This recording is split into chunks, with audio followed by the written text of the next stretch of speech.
Pinatindi ang pagsisikap na mapanatili ang kapayapaan at kaayusan sa rehiyon ng Bicol at matiyak ang hustisya para sa mga biktima ng pang-aabuso, kaya nahuli ng Pro5 ang isa sa mga pangunahing most wanted nito sa sinagawang target na manhunt operation.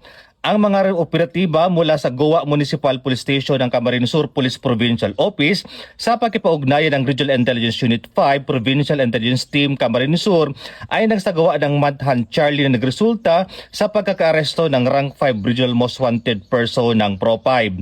Ang sospek na nakilala lamang sa alias na Joe ay inaresto sa Barangay Cagaykay, Goa, Camarines Sur sa bisa ng umiiral na mga warrant of arrest. Ang akusado ay naharap sa 2 bilang ng qualified rape of a minor na parehong walang inirekomendang piyansa at karagdagang kaso ng acts of lasciviousness na may rekomendang piyansang 180,000 pesos.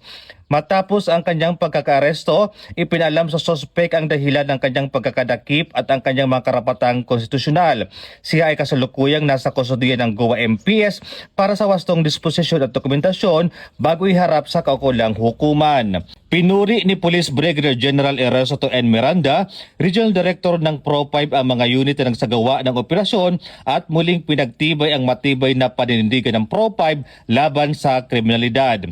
Hinihikayat ng Pro5 ang publiko na manatiling mapagbatsyag at patuloy na makipagtulungan sa mga otoridad sa pamamagitan ng pagbibigay ng mga napapanahon at tumpak na impormasyon na makakatulong sa pag-aresto ng mga wanted na individual. Mula dito sa Legazpi City, Albay, ako po si Police Staff Sergeant Merck Wilito P. Lubendino Jr.